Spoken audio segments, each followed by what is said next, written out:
The Limpopo Department of Agriculture says it will work closely with law enforcement agencies to ensure that farmers comply with the restrictions on the movement of cattle.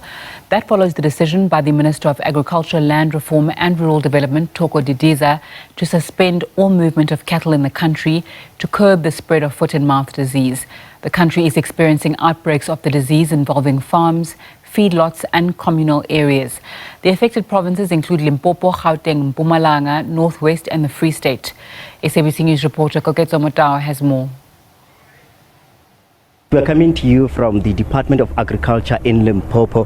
This follows the suspension of all cattle's movement in the country by the Minister of Agriculture, Thoko Didiza. This follows the the outbreak of foot and mouth, which actually affected more provinces in the country, including Limpopo, Northwest, KwaZulu-Natal, and the Free State. But to get more clarity on this issue, I'm going to speak to the Department of Agriculture spokesperson in Limpopo, Mr. Joshua Kwapa. Thank you so much for joining us here on SABC News. Take us through the importance of the suspension of the movement of cattle across the country.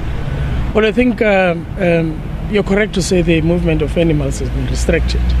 The reality is that this is a control measure to stop the spread of the disease.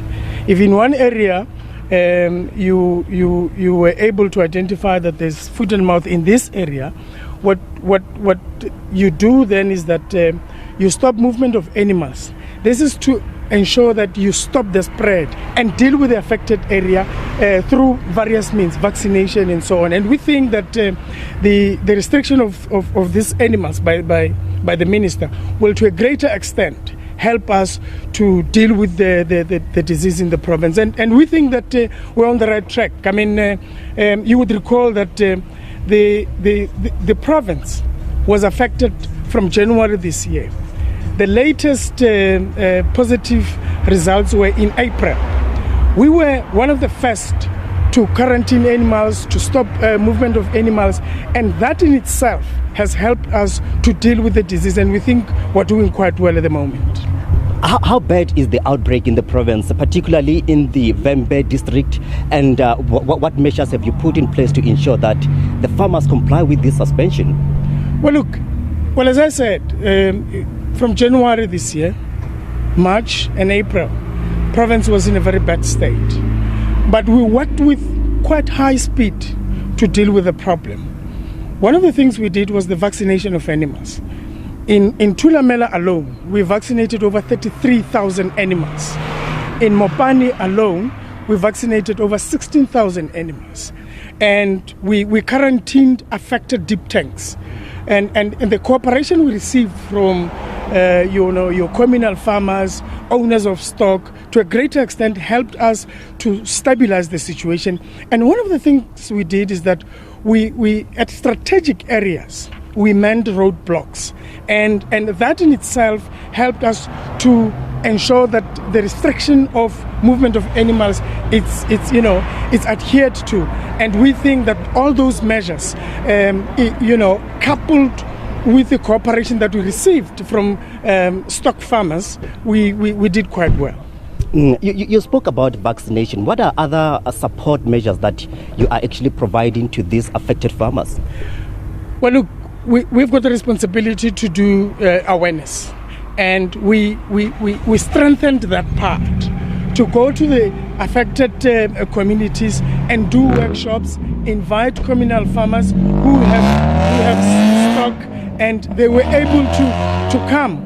And I know that MEC has also been visiting some of the affected areas, and the cooperation, as I said, because livestock is quite important to our people, and the awareness and knowledge that we decided to impart to a greater extent, we think that it has empowered them as livestock owners, and we think that moving forward, with the information and education that we were able to provide to them, the province is in a better space to deal with foot and mouth disease. Some farmers may not be, and especially those in the rural area, may not be aware of what are some of the symptoms if their cattle are affected by this or infected by this kind of disease. What is it that they're going to see? What are the symptoms? Well, look, I may not be a veterinary doctor, yes, but I know that one of the immediate symptoms is salivation, but of importance is that we have taken a deliberate view to visit particularly areas which are prone to foot and mouth disease, those which are next to Kruger National Park, where year in, year out, the outbreaks come from those areas.